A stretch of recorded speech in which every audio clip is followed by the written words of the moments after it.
Саламатсыздарбы? Сиздер менен көрүшүп жатканыбызга абдан кубанычтабыз. Кутмандуу күнүңүздөр менен биздин ардактуу телекөрүүчүлөр. Өзүңүздөргө маалым болгондой, туура тамактануу көрсөтүүсү туура тамактанууга жана тамак аш коопсуздугуна арналган. Биздин ден соолугубуз биздин тамактануубузга байланыштуу болот эмеспи? Андыктан өзүбүздүн эң баалуу ден соолугубузду сактайлы. Бүгүн биз салаттар тууралуу сөз кылабыз. Ушу мен таң калып жатам да, биз аябай жакшы көрүп жеген салаттардын бир гана пайдасы эмес, зыяны дагы бар турбайбы? Тилекке каршы азыркы учурда тамак аш өндүрүүчүлөр өздөрүнүн продуктыларын элдерге сатууда ар кандай зыяндуу продуктыларды да кошушат экен. Ушу мендеги маалымат боюнча, мисалы Корей салаттарынын даамдуу жыты же даамын чыгарган специялар дагы атайы адам кайра жегиси келип туруусу үчүн кошулат имиш. Ушул жана башка суроолор боюнча бүгүнкү биздин программабыздын башкы эксперти Айгүл Эмированы чакырып алсак, кол чабуулар болсун. Саламатсыздарбы? Айгүл айым, айтсаңыз, биз аябай жакшы көрүп жеген салаттардын пайдасынан башка зыяны дагы болушу мүмкүнбү? Ооба, толгонай, зыяны дагы болушу мүмкүн. Адам жеген тамагынан пайда алышы үчүн өзүнчө бир эрежелерди сактоо керек. Биз тамак аш коопсуздугу тууралуу сөз кыла турган болсок, салатта биз термический обработка, биз бышырып, куурбай туруп эле чийки түрүндө жашылчаларды жейбиз, салат түрүндө. Демек, бул жерден биз гигиенаны сакташыбыз керек. Азыр анда биз убакытты кетирбей, мен өзүм менен ашпозчу бир күндө 600-700 кишиге чейин салат жасаган салат ашпозчусу Жаңылай деген кызымды ала келдим эле. Жаңылайды чакырып алалык. Жаңылай, келип бериңиз. Мынакей, Жаңылай бизде салат жасап көрсөтө берет, а биз болсо эл журтка ушул салатты кантип туура жасап, кантип туура тамактануу экендиги тууралуу айтып берсек. Кандай Жаңылай, анда биз азыр биринчи кезекте эң пайдалуу адам жегенден кийин 98%ке чейин сиңимдүү болгон салатты, супер салатты жасап берелик. Ал эми атын болсо биз айтпай турабыз, силер болсо тапканга аракет кылгыла. Макул. Биз помидорду алабыз, помидор менен жасап. Айгүл айым, салат жасагы чакта сиз айтып берсеңиз, салаттарды биз деги эле витамин катары жейбиз да. Бирок кантип ошо салаттар бизге витамин болуш үчүн туура жасоо керек? Туура жасоодон мурун Айгүл биринчи кезекте, мына азыр биз помидордон салат жасаган атабыз, Помидорду мына ортосунан кессең, биз биринчи азыкты, сырьёну туура тандап алышыбыз керек. Бизде азыр проблема, адамдар жалкоо болуп калды. Мисалы быйыл бизде помидордун баасы 100 сомдон ылдый түшкөн жок. Себеби биз Россиядан келген помидорлорду жейдик. Ал эми Кыргызстанда болсо адамдар көп өстүрбөгөнгө байланыштуу чет жерден келген помидорду, азыкты жедик. Бул албетте бул өкүнүчтүү нерсе. Ал эми чет жерден келип жаткан жашылча жемиш кандай шартта өстүрүлдү, эмне менен өстүрүлдү, кандай технология колдонулду биз билбейбиз да. Ошон үчүн биз азыр салат эле эмес, ар бир тамак жасаганда азыкты текшеришибиз керек.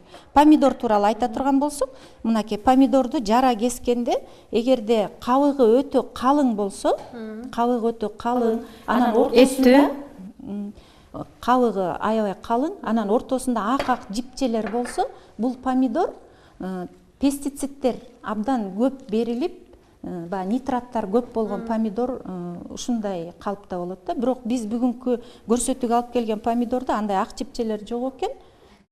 Менде бир суроо пайда болду. Бизде айымдар базарга барып помидорлорду сатып алууда, помидорду кесип сатып албайт, сыртын карап эле сатып алат. Ошондо кантип тандап алсак болот? Сыртын караганда жанагы пестицид, нитраттар көп берилген помидорлор абдан резинка өңдө катуу болот да. А негизи жаратылыштын өзүнүн берген помидору жумшак да. Биз эзилбесин деп, тескерисинче биз өзүбүз кардарлар, өндүрүүчүлөрдү ошого алып барып жатабыз. Алар болсо, адамдар, бул деген бизнес да, адамдарга катуу помидор керек экен дейт да, алар пестициддерди, нитраттарды ошончо көп кошуп жатат.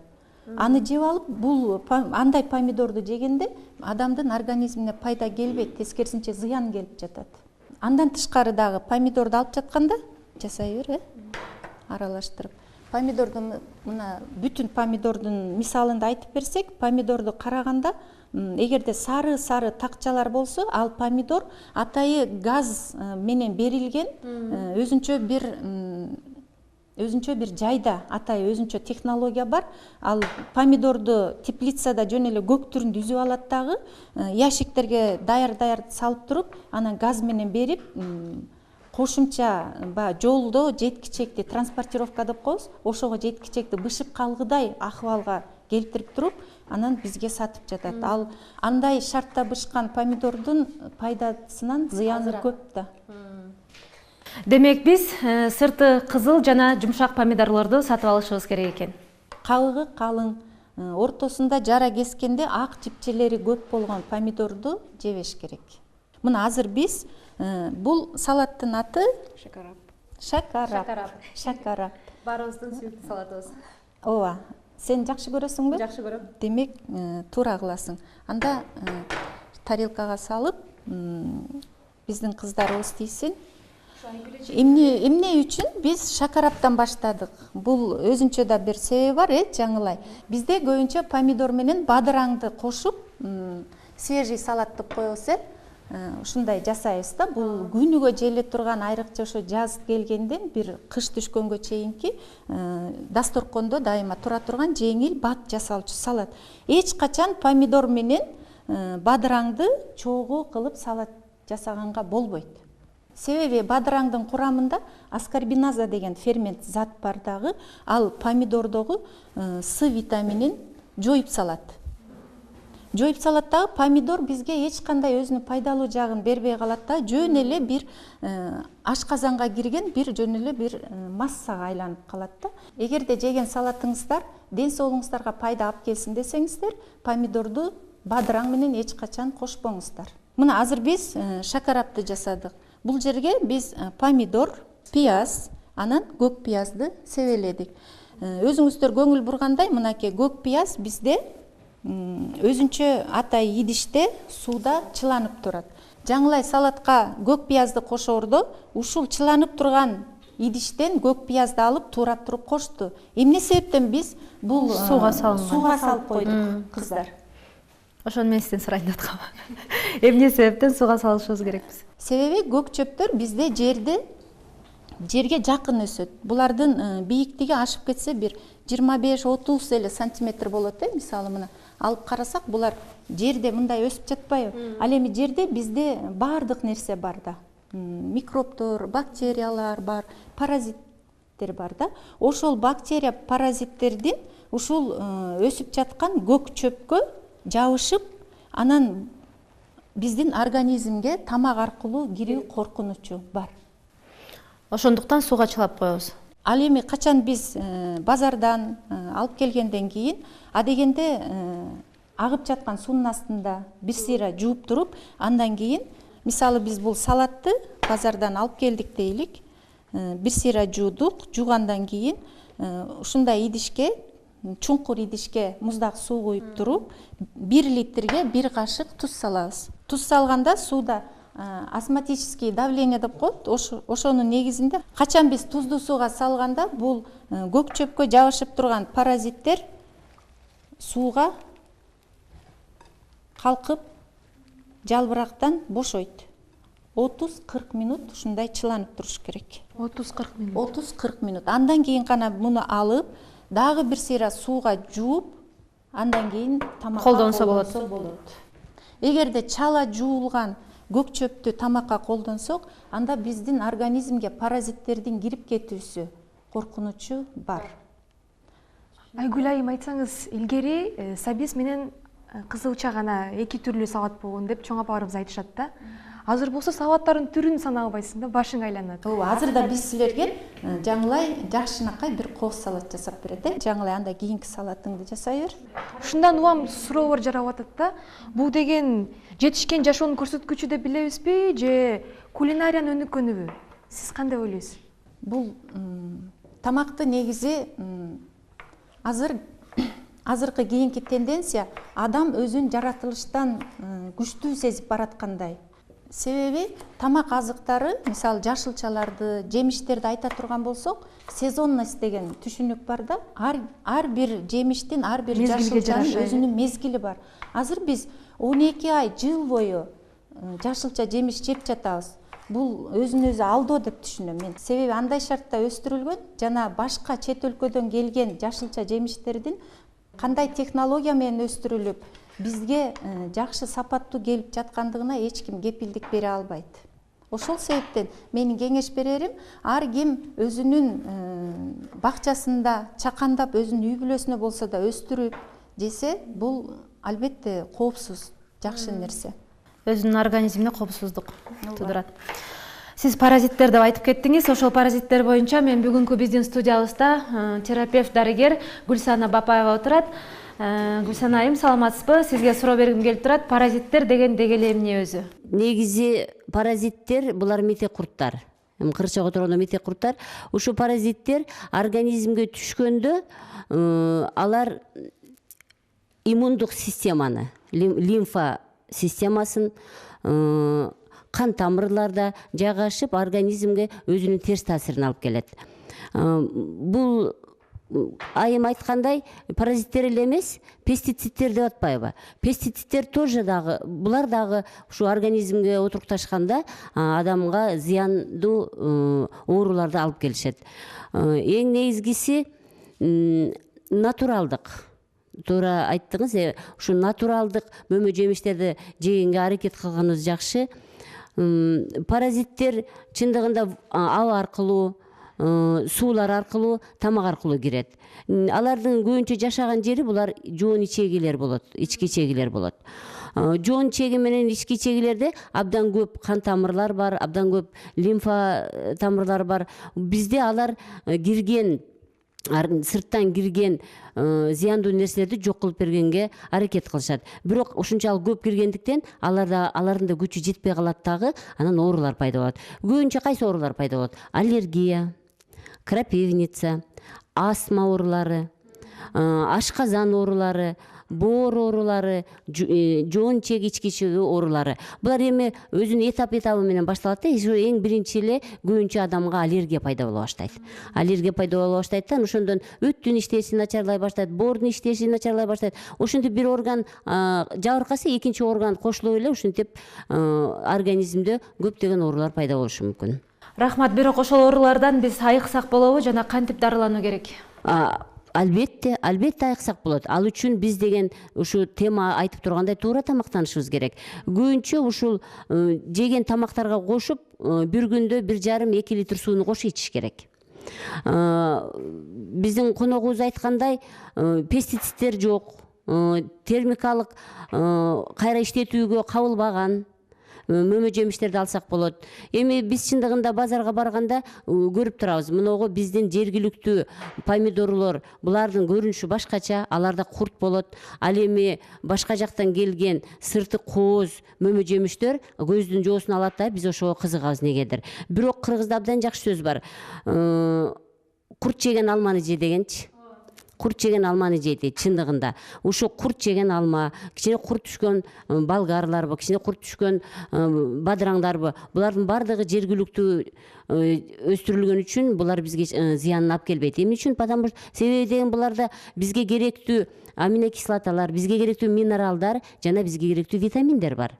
Биз ошол үчүн жейбиз. Биз биринчи суроону беришибиз керек. Биз эмне үчүн жеп атабыз? Бизге организмге керектүү витаминдерди алыш үчүн, минералдык заттарды алыш үчүн жеп атабыз. Бирок ошону жегенде оозубузга түшкөн ар бир ууртам суу болобу, бир ууртам тамак болобу, биз ошону туура тандашыбыз керек. Рахмат сизге. Анда эмесе биздин Айгүл айымдагы ашпозчусу менен экинчи салатын бүтүп калышты. Кананда бул экинчи салатты эмне менен жасадың? Эл журтка айтып бер. Биз шпинатты алдык, дагы Бадыраң алабыз. Бадыраң, Оливка майын алабыз. оливка майы, Руккола алабыз. калемпир алдык, эки Болгар түрдөгү алабыз. болгар. Руккола алабыз. И пармезан сырын алабыз. Ооба. Сен жашылчалардын баарын туурап туруп, анан оливка майы менен куюп, Соя соусун. соусту куйдук. Да, бул жерден айта кетүүчү нерсе, көп азыр бизде Кытай салаттары, Кытай кухнясы абдан мода болуп жатпайбы? Айрыкча мына жаш муун Кытай кухнясын жакшы көрөт. Эмне үчүн? Анткени Кытай кухнясында көптөгөн кошулмалар, специялар көп колдонулат дагы. Алар адамдын рецепторго, даам сезгич рецепторуна аябай катуу таасир берет дагы. Кайра ошол ооба жегибиз келет. Анан соя десе көпчүлүгү коркушат. Бул жерде соя соусу. Соя негизи өзү белок. Бул жерде биз соя соусун кошуп жатабыз. Анан аралаштырып туруп үстүнө пармезан сырын сээп койдум. Бул салат эмнеси менен пайдалуу? Салатта өзүңүздөр көрүп тургандай көптөгөн жашылча, жалбырак, көк. Сизден сурагым келип турат, шпинат эмнеге пайдалуу деп? Бул шпинатты чемпион деп койсок болот. Мында көптөгөн клетчаткадан турат биринчиден, экинчиден албетте витамин С, жашыл пигменттер бар дагы. Бул салатты жегенде адамдын организминде жана үйдө шыпырганда тазаланып калгандай эле ашказанда да ошондой уборка, ошондой тазаланып жүрөт да. Ошол себептен көк чөптөрдү көбүрөөк жеш керек. Көк чөп, жашылчаларды көп жегиле деп биздин дарыгерлер айтат го. Анын себеби ушунда.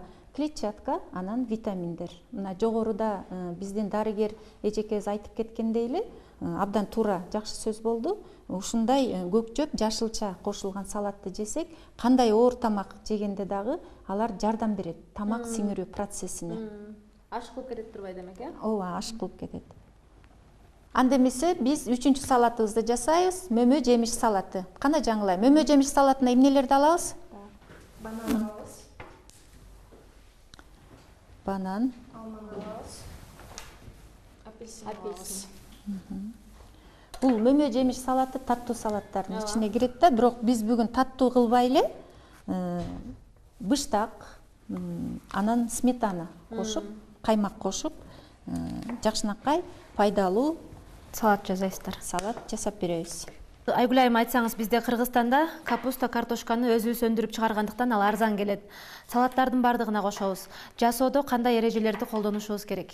Ооба Айгүл, туура айтасың. Капустаны алганда анда кара чекиттерди байкап калабыз. Ошол кара чекиттерди кээ бир үй кожойкелери жууп туруп тамакка колдонуп турушат. Ал абдан туура эмес. Эгерде ошол кара чекиттери бар жалбыракты, капустанын жалбырагын сыйрып алып салыш керек. Аны тамак ашка колдонгон болбойт. Анткени ал өзүнчө бир оору же точечный некроз деп коет, же болбосо грибок болушу ыктымал. Ал адамды өлтүрүп ийбесе дагы ден соолукка албетте зыян, терс таасирин тийгизет. Ал эми картошка болсо, картошка көбүнчө эң биринчи коркунучу картошканын жашыл болуп, жашарып кеткен картошканы байкасаңыз да, көп эле көрүп жүрбөйсүзбү? Ошол жашыл жагын кесип туруп, же болбосо ошол жашылы менен эле колдонулса, ал абдан уу, кадимкидей эле уу, саланин деген, ооба, саланин деген зат. Ал андай жашыл картошканы жегенден кийин нерв системасына чейин терс таасирин тийгизет. Качан бул картошканы Петр I Россияга алып келгенде ошондой жашыл картошканы жеп алып, көптөгөн адамдар, көптөгөн үй бүлөлөр кырылган учур бул тарыхта сакталган да. Ошол себептен эгерде жашыл болуп жашарып калган картошканы көрсөңүздөр, ыргытыңыздар, аны тамакка колдонгонго болбойт. Рахмат Айгүл айым, бирок да бир суроо болду. Базарда сатып алуучулар капустаны сатып алып жатканда сыртынан кантип сатып алыш керек? Капуста катуу болуш керекпи, жумшак болуш керекпи, же капустанын кандай түрүн сатып алышыбыз керекпиз? Эми биз Тамак аш өнөр жайында 20 жылдан бери иштеп жүрүп, биз мисалы капустаны бизге атай алып келген кишилерден мен мындай талап коем. Таза болуш керек, эч кандай чекит, эч кандай сары карган, кандайдыр бир плесен деп коебуз, андайлар болбош керек. Биринчи, экинчиден капустаны тоголок, топтой капуста бул даамдуу келет. Ал эми жалпак лепешкадай болгон капуста, формадагы капуста, аларда даамы супсагыраак болот. Рахмат Айгүл айым. Анда эмесе биздин 3-чү салатыбыз даяр болду. Даамдуу көрүнүп атат. Анда биз ушул салатты салалык. Бул салатка биз быштак менен каймакты аралаштырып туруп, заправка деп коебуз. Тууралган жемиштерди үстүнө куюп, аралаштырып салат жасадык. Абдан сонун көрүнүп турат, даамдуу да болсо керек. Айгүл айым, айтсаңыз, бул салаттын адамдарга кандай пайдасы бар? Албетте, бул деген көп витамин. Биз турмушта же бананды же алманы шашып эле жейбиз. Качан гана биз ушул алма, банан, бардык жемиштин баарын кошуп туруп, анан бул белок, быштак, каймак менен аралаштырып жегенде бул биздин организмге дагы абдан жагымдуу жана ден соолугубузга абдан пайдалуу болот. Бирок бир нерсе айтыш керек, бизде көптөгөн мисалы банкеттерде той берип атат элдер. Ошондо көпчүлүк эле баягы эле майонез менен анан куурулган эт кошулган Кытай кухнясынын салаттарын заказ беришет. Ушундай мен каалар элем ушу элдин аң сезими ушундай пайдалуу сиңимдүү болгон жакшы салаттарга бурулса деп, ушундай өзүбүздө өсүп жаткан ушунча маңдай тери менен тапкан акчасына алып жеген тамак азыгы ошол адамдын ден соолугуна пайдап келиши. Аябай дамдуу болуптур. Дамдуу жана нукура таза салат бул. Таза салат. Рахмат Жаңылай, ишиңде ийгилик болсун. Рахмат сизге Жаңылай. Бүгүнкү биздин ашпозчубуз колунда берекеси бар Жаңылайга кол чабуулар болсун. Жаңылайды утатып алабыз.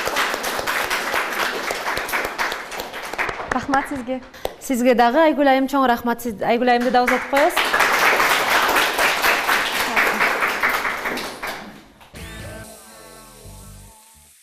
Биздин студияда дарыгер Гүлсана Жунусовна эжебиз отурат.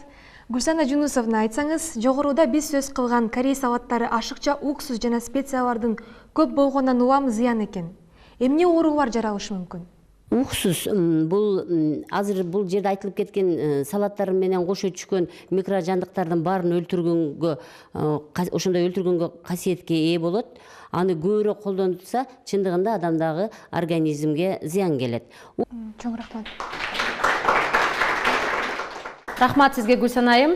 Бүгүн биздин студиябызда кыргыздардын каада салтын алып жүрүүчү апабыз Оразалиева Бюкадича апабыз отурат. Саламатсызбы апа? Сизге да суроо бергим келип турат. Илгертеден бери эле кыргыз эли көчмөн калк болгон. Дыйканчылык менен аз алектенишсе дагы, бирок алар дарылуу, пайдалуу чөптөрдү билишкен. Деги эле илгери кандай пайдалуу чөптөрдү жешкен? Мурда биз бала кезде жазындасы эле чөп өскөн кездерде ушул көк сактарды жечүүбүз. Эрте жазда кымыздык чыгат эле, андан кийин ышкын, балтыркан, андан кийинкиси мына шабели деп коет, азыр ошентишет экен. Анан козу карын өсөт эле. Ошону быштак менен кам каймакты аралаштырып, анан ошо төө кулактан азыр жанагы ышкын деп сатылып атпайбы, откок. Ошону аралаштырганда ошолор мына таттуу салат болот эле. Азыркынын эми түрү көп болгону менен бир аз учурундагы баягы даамына кызыкканыбыз менен жүрүп эле анча адамга пайда бербейт окшойт. Ушуну жаш балдарыбыз да эске алып коюшса. Анда эмесе бүгүн биздин студиябызда этно кийимдер боюнча дизайнер Осмонова Алтын эжебиз отурат. Алтын эже, бүгүнкү биздин көрсөтүүбүздө сизде кандайдыр бир ой пикирлер пайда болду, же балким суроо пайда болсо керек, бөлүшсөңүз. Күзүндө биз эми илгери биз Советский Союздун убагында 300-400 банкадан салаттарды жапчыбыз да. Банканын ичиндеги салаттардын эми бизге ошо бир кандайдыр бир пайдасы барбы же жокпу, ошол тууралуу эметким келет да. Анан кийин дагы бир суроолорум да. Банандар бизге чет өлкөдөн келет да, бизде банан өспөйт да. Эртең менен бананды алсаң бир укмуш сонун мончоктой болуп турат. Бир түштөн кийин эле карай баштасаң ичине карала боло баштайт. Кечинде уже тышы капкара болуп калат да. Эми ошону бир кандайдыр бир зыяндуу жол менен сактап, бизге жолдо канча жүрөт бул? Вагондор менен жүрөт, или самолет менен келеби? Келгичектүү бир сакталып келет да бир кандайдыр жол мененчи. Ушул банандын бир эмесин алып, бир экспертизадан өткөргөн бар болду экен, кандай зыяны барбы же жокпу, ошону билгим келди эле да. Бул салаттар тууралуу айта турган болсок, бардыгы эле, мисалы менин да сиңдилерим, келиндерим бардыгы жабылат, бардыгы жабышат да ушул банкага. Бирок эгерде биз убакытты үнөмдөө жагынан карасак, бул абдан үй шартында баарыбыз иштейбиз. Бала бакыра сабактан келген маалда ачак алып чай менен жегенге ыңгайлуу оокат болуп жатат да. Ал эми витамин жагынан карай турган болсок, ал жакта өзүңүздөр билесиздер, куурулат, анан 40 мүнөт өзүнчө дагы бышат, баягы микробактериялар өлүш керек. Анан анда витаминдер уже жокко эсе болуп калды да, аз болуп калды да. Мен өзүм тамак аш өнөр жай технологу катары кандай кеңеш берер элем? Азыр бизде муздаткычтар көбөйдү. Ошол жашылча жемиштер ошо арзан маалда күздө эле алып, туурачысын туурап, даярдап, мисалы билесиз да, боршко кандай формада туурайбыз, экинчи рагуга кандай туурайбыз, ар бир үйдүн өзүнүн бир кухнясы, өзүнүн бир салты, өзүнүн бир менюсу бар да. Ошол үй шартындагы өзүнүн жакындарынын талаптарына, алардын даам, жакшы көрүп жеген тамак ашына карата жашылча жемиштерди туурап, даярдап туруп, кадимкидей эле баштыкчаларга салып, тоңутуп койсо, бул абдан ыңгайлуу. Анткени тоңуганда витаминдер сакталат. Бир эле шартты кармаш керек, ал эрибеш керек да, ошо сакталуу температураны сактаса, витаминдер толук сакталат дагы, кышында ошол свежий витаминдерди жакындарыңызга тамак кылып берсеңиз болот. Ал эми экинчи банан боюнча айта турган болсок, ооба, банан бизге чет өлкөдөн келет, бирок былтыр ушул туура тамактануу долбоору жаңы чыгып жатканда, ушул банандар боюнча маселе көтөрүп чыктым эле. Ушул чыгармачыл топ жалпыбыз маселе көтөрүп фитосанитарияга чейин барганбыз. Анткени чет өлкөдөн келген ар бир продуктыда өзүнчө маркировка болуш керек да. Ошол 5 тамга 6 позиция болгон маркировка болуш керек. Ошол маркировка ал сандар менен болот. Ошол сан, ар бир сан ар бир өлкөгө жооп берет. Бирок тилекке каршы биздин өлкөгө кирип жаткан банандарда андай маркировка жок. Базарга барып да биз сурадык былтыр, ушу чыгармачыл топ. Ушу бананды сатып атасың, ушул көк чоң бирөөсү 300 граммдан ашкан алмаларды сатып атасың. Ушул кайсыл өлкөдөн келди? Ушуну өзүңдүн балаңа бересиңби деп биз сурасак, сатып аткан жаш эле жигит экен, айтты: "Эже, мен билбейм, муну мен алып келбей элем да, мен оокатымды кылып атам. Зыян бекен" деп кайра бизден өзү сурайт да. Эми ал элди деле түшүнсө болот, бизге маалымат жок. Бул албетте мамлекеттин деңгээлиндеги иш, мамлекет контроль кылыш керек. Бизде ошону текшерип, лабораториялык жыйынтыктарды чыгарып туруш керек. Айгүл айым, сизге чоң рахмат. Бүгүн биз адаттагыдай эле пайдалуу аябай кызыктуу маалыматтарды алдык десек жаңылышпайбыз. Ооба, туура айтасыз. Биздин ден соолугубуз өлкөнүн байлыгы демекчибиз. Бир жумадан соң амандашканча сак саламатта калыңыздар. Саламатта калыңыздар.